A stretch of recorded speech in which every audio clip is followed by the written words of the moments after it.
Alhamdulillah Alhamdulillahilladzi rafa'al mustafa manasibal anzari wal bushra wa anzala alaihi alkitabal mustabina hudan liulil albabi wa dhikra. Asyhadu an la ilaha illallah wahdahu la syarika lah syahadatan wa adduha liliqaihi duhra. Wa asyhadu anna sayyidana Muhammadan abduhu wa rasuluh arfa'ul bariyati qadra. Sallallahu ala sayyidina Muhammadin wa ala alihi wa sahbihi wa sallama tasliman katsira. Amma ba'du fa ya ibadallah, usikum wa nafsi bitaqwallah faqad fazal muttaqun. Ya ayyuhalladzina amanu taqullaha haqqan tuqatih wa la tamutunna illa wa antum muslimun. Faqala Allah Ta'ala fil Qur'anil Karim wa huwa asdaqul qailin. A'udzu billahi minasyaitonir rajim. Yauma la yanfa'u malu wa la banun illa man atallaha min qalbin salim. Wa qala Rasulullah sallallahu alaihi wasallam, ala inna fil jasadi mudghah idza saluhat saluha jasadu kulluh wa idza fasadat fasada jasadu kulluh ala wa hiya al-qalbu. Muttafaqun alaih. Masyaallah muslimin jamaah salat Jumat yang dimuliakan oleh Allah Subhanahu wa taala. Pertama, marilah kita senantiasa memanjatkan puji serta syukur kita kehadirat Allah Subhanahu wa taala yang dengan segala limpahan rahmat serta inayahnya kita masih dapat diberikan nikmat iman, sehat walafiat, sehingga kita dapat diberikan istita'ah, kemampuan untuk dapat melaksanakan salat Jumat di masjid yang mulia ini. Semoga seluruh rangkaian amal ibadah kita diterima dan dilipat gandakan pahalanya di sisi Allah Subhanahu wa taala. Salawat dan iring salam kita aturkan keharibaan junjungan Nabi besar kita Muhammad sallallahu alaihi wasallam beserta keluarga, sahabat dan umatnya. Mudah-mudahan kita termasuk umat beliau kelak di yaumil qiyamah. Kita akan mendapatkan syafaatul uzma dari baginda Rasulullah sallallahu alaihi wasallam. Masyarul muslimin jamaah salat Jumat yang dimuliakan oleh Allah Subhanahu wa taala. Ada sebuah riwayat hadis dari Nu'man bin Bashir dengan hadis yang cukup panjang, tapi di antara hadis akhir dari hadis tersebut adalah Rasulullah sallallahu alaihi wasallam bersabda, ala inna fil jasadi mudghah. Ketahuilah olehmu, sesungguhnya di dalam jasad manusia itu ada segumpal darah. Idza saluhat, apabila segumpal darah itu benar baik, saluha jasadu kulluh, maka jasad manusia itu akan menjadi baik. Wa idza fasadat fasada jasadu kulluh, apabila jasad segumpal darah itu jelek ataupun rusak, maka rusaklah seluruh daripada yang namanya jasad kita. Ala, ketahuilah, wahyal qalbu, yaitu hati manusia. Jamaah kaum muslimin yang dirahmati oleh Allah, dalam literatur bahasa Arab, hati itu memiliki banyak beberapa istilah. Yang pertama, hati digunakan dengan istilah qalbun. Limadza sumya qalb? Kenapa dinamai hati? Li'annahu kasratut taqallub, karena hati itu sering berubah-ubah. Yang kedua, hati itu kadang digunakan dengan istilah dhamir, yaitu sesuatu yang mengandung rahasia. Dalamnya lautan mampu terjajaki dan terukur. Dalamnya hati sanubari manusia, tidak ada manusia yang mampu melihat, membaca, mengetahui apa yang ada di dalam hati manusia, karena begitu penuh dengan dhamir, kerahasiaan. Bapak jamaah duduk berdekatan dengan jamaah yang lainnya, pastilah tidak mengetahui apa yang sedang dipikirkan, apa yang sedang ingin dicita-citakan. Lalu yang kedua, hati itu sering digunakan dengan kata kabid, sesuatu yang memiliki sifat welas kasih. Kullu kabidin ratibin fahuwa sadaqah. Setiap hati yang basah itu dinilai dengan sedekah di sisi Allah.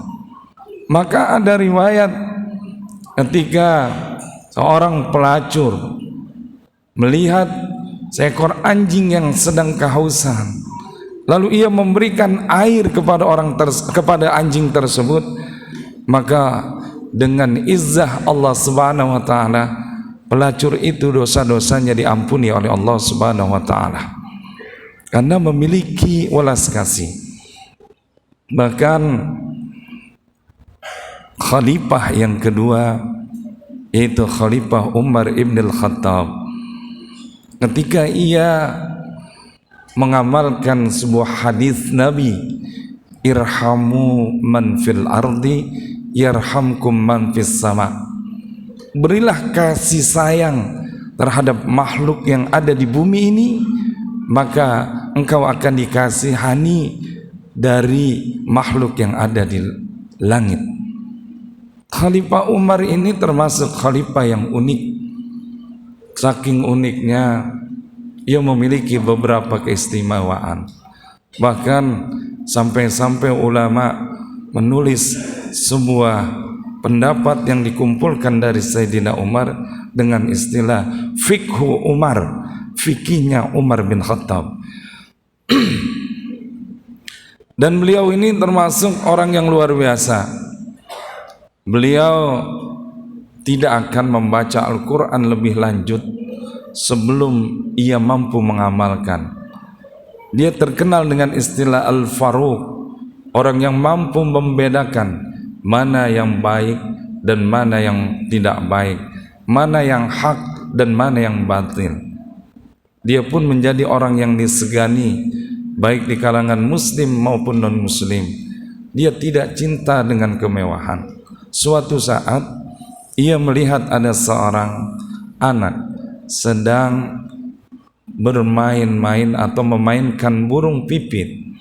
Lalu dengan rasa kasihan burung tersebut, ia beli dari anak tersebut, lalu ia lepaskan.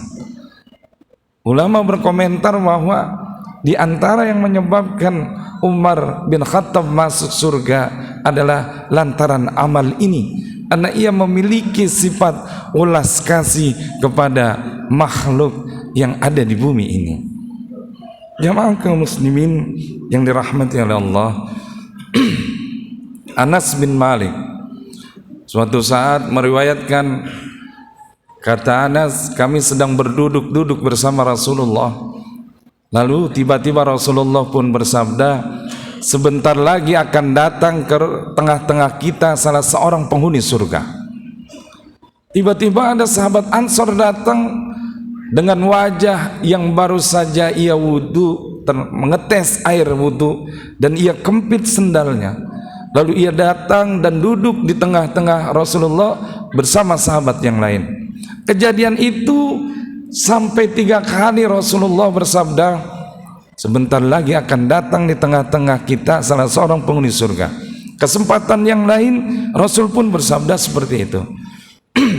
Tergeletiklah hati Abdullah bin Amr bin As.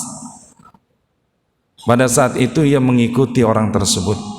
Singkat cerita, sampai di rumah orang tersebut, ia minta izin untuk bermalam 3 hari ke rumah orang tersebut. Kenapa? Ia merasa untuk mencari alasan sedang berselisih dengan orang tuanya selama 3 hari. Di 3 hari itu ia melihat amalan orang tersebut, tidak ada yang istimewa. Lalu sampai-sampai kata Abdullah bin Amr bin As, saya hampir saja meremehkan amalan sahabat Ansar ini. Dia sholat, saya sholat. Dia baca Quran, bahkan saya lebih banyak. Dia bangun malam, saya melebihi ibadah orang tersebut. Tapi kenapa Rasulullah sampai mengatakan dia salah seorang yang akan menjadi penghuni surga? 3 hari terakhir Abdullah bin Amr bin As pun berpamitan. Cuman sebelumnya ia minta maaf, 3 hari ini telah berbohong karena dia tidak berselisih dengan orang tuanya, hanya ingin mengetahui apa gerangan amal tersebut. Ketika ditanya, Tuhan, apa gerangan yang menyebabkan engkau mendapat fadilah? Rasulullah sampai menyebut Anda min ahlil jannah sampai 3 kali. Sahabat Ansar tadi berkata, apa yang kau lihat selama 3 hari ini adalah amalan aku, tidak ada yang aku sembunyikan. Semakin dipaksa, semakin tidak keluar alasan itu. Tapi di akhir ketika Abdullah ingin pulang, sahabat tadi berkata, wahai Abdullah, saya ini nggak punya amalan apa-apa, cuman di dalam hati saya tidak pernah ingin berbuat hasad, hasud, menghilangkan nikmat saudara saya yang lain. Jangankan untuk berbuat, niat pun tidak ada di dalam hati ini. Kita kadang terlihat mesra dengan teman kita, di balik itu terdapat hasad dan hasud. Kita kadang melihat teman kita begitu akrabnya, di balik itu saling menjegal dan menjatuhkan. Tahsabuhum jami'an wa qalbuhum syatta. Kelihatannya mah seperti saudara sekandung, tetapi kenyataannya tidak demikian. Di akhir khutbah ini jamaah, Allah berfirman, yauma la yanfa'u malun wala banun illa man atallaha biqalbin salim. Suatu hari nanti ada di mana harta, anak yang kita bangga-banggakan tidak membawa intifa, tidak membawa manfaat, illa man atallaha biqalbin salim, kecuali orang yang memiliki hati yang pasrah kepada Allah. Mudah-mudahan Allah jadikan hati-hati kita pasrah kepada Allah, sehingga kita insyaallah kelak di yaumil qiyamah akan menjadi ahlu surganya Allah Subhanahu wa taala. Amin ya rabbal alamin. Barakallahu li wa lakum fil Qur'anil azim wa nafa'ani wa iyyakum bima fihi minal ayati wa dzikril hakim wa taqabbala minni wa minkum tilawatahu innahu huwas samiul alim. Aqulu qawli hadza wa astaghfirullah li wa lakum wa lisa'il muslimin wal muslimat wal mu'minina wal mu'minat wa astaghfiruhu innahu huwal ghafurur rahim.